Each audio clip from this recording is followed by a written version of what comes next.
Concept cars are meant to inspire visions of the future, displays of innovation, and symbols of a brand's bold imagination.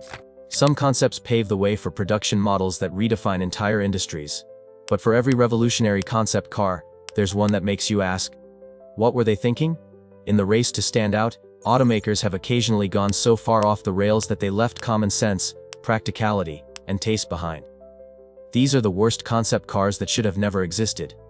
Not because they were ugly alone, but because they were flawed in vision, disconnected from reality, and often just plain absurd. Let's begin with the Pontiac Stinger from 1989. This neon green monstrosity looked more like a kid's toy than a viable automobile. Pontiac designed the Stinger as a futuristic all-purpose vehicle aimed at young active lifestyles. But instead of cool innovation, they crammed it with gimmicks. It had interchangeable interior parts like a removable stereo system and built-in drink coolers. It even had a vacuum cleaner inside. While the idea of customization wasn't inherently bad, the execution made the car look like it was assembled from leftover plastic pieces of a Fisher-Price playset. There was no cohesive design language, just a cluttered mess of bright colors, toy-like knobs, and wild impractical features that no actual driver would use. The Stinger wasn't a vision of the future. It was an identity crisis on wheels. Another bizarre misstep was the Puget movie from 2005. In an attempt to create a compact, eco-friendly city car, Puget instead delivered what looked like a giant hamster ball. The movie was a tiny electric vehicle shaped like a bubble, with huge panoramic windows that offered zero privacy and questionable safety. Its cartoonish wheels extended far outside the body, making it look unstable. The interior, while minimalistic, felt more like a piece of Scandinavian furniture than a driver's cockpit. The idea of a compact EV wasn't the issue. Puget simply forgot that people still need practical design, not something that looks like it was designed by an animation studio for a futuristic Pixar short. Then there's the Ford Nucleon from 1958, a concept so dangerous it's almost a parody. This was Ford's experiment with a nuclear-powered car. You heard that right. The Nucleon was designed to run on a small nuclear reactor housed in the rear. Inspired by the post-war atomic age enthusiasm, Ford engineers envisioned a car that could drive thousands of miles without refueling. But the obvious question remained. What happens if it crashes? No one had an answer. Radiation shielding, heat management, and crash safety were all swept under the rug in favor of bold futuristic thinking. The Nucleon looked awkward, with an elongated rear to house the reactor, and a cramped front that felt like an afterthought. Thankfully, it never moved beyond the scale model stage. In hindsight, the Ford Nucleon wasn't just a bad idea, it was a dangerous one. Speaking of impracticality, let's not forget the BMW Gina Light Visionary model unveiled in 2008. On paper, it sounds fascinating, a car with a shape-shifting body made of stretchable fabric over a wireframe. The idea was to show flexibility in design, literally. You could adjust parts of the car like the hood doors and headlights by manipulating the skin. But in execution, it looked more like a soft sculpture than a functioning vehicle. It wrinkled, stretched, and sagged like someone left it out in the rain.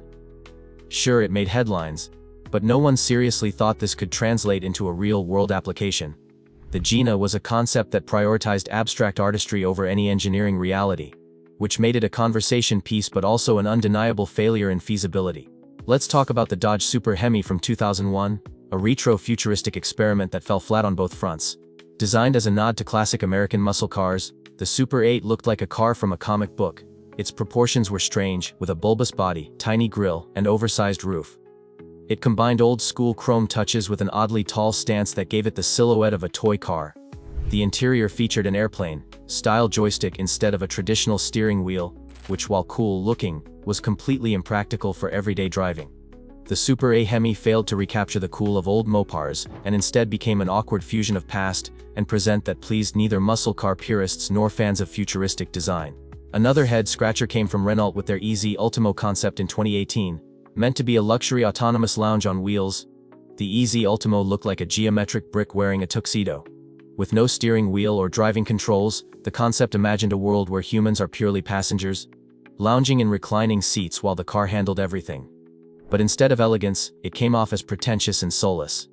The design lacked any emotional appeal, it looked like a Wi-Fi router on wheels. More importantly, it seemed to ignore the current realities of infrastructure, human trust in automation, and actual transportation needs. Luxury doesn't just mean silence and velvet, it requires grace, and the EZ Ultimo had none. Moving on. Let's examine the Chrysler Atlantic, a 1995 concept that aimed to bring back Art Deco styling, but ended up looking more like a cosplay version of a Bugatti Type 57. While the intention was to honor the great French cars of the 1930s, the execution was overly dramatic. It had a ridiculously long hood and a split windshield that offered limited visibility. The Atlantic tried so hard to be elegant that it became garish. Worse, it was powered by a cobbled-together engine made by welding two 4-cylinders into an inline-8, which sounded more like a science project than solid engineering. Chrysler aimed for nostalgia and class but landed in the realm of self-parody. The GM Firebird i2 and Ather series from the 1950s and 60s also deserve mention. Though technically impressive in their turbine engine experiments, they were shaped like jet planes without wings. The Firebird I, for example, had a cockpit canopy and tail fins that served no purpose other than spectacle. The Firebird Ather had 7 fins, 2 joysticks, and a chrome, heavy body that looked more at home in a sci-fi B-movie than on a public road. These cars weren't just ahead of their time, they were completely disconnected from what anyone would ever want to drive. GM used them to dazzle crowds at auto shows, but no serious car lover ever imagined taking one home. Then there was the Toyota Pod, created in collaboration with Sony in 2001. This bubble-like vehicle was designed to express emotions. Yes, you read that correctly. It had exterior lights and movements that would change based on the driver's mood. If you were angry, it would glow red. If happy, it would bounce slightly. The seats even moved to reflect emotional comfort. The idea was to blend AI with automotive design, but the result was closer to a sentient toy than a usable car. Nobody wants their car to act like a moody teenager, and the Toyota Pod proved that just because technology allows something doesn't mean it should be done. The Suzuki X90, although technically a production vehicle, began as a concept that probably should have stayed locked in a vault. This two-seater, T-top SUV coupe was a bizarre blend of genres.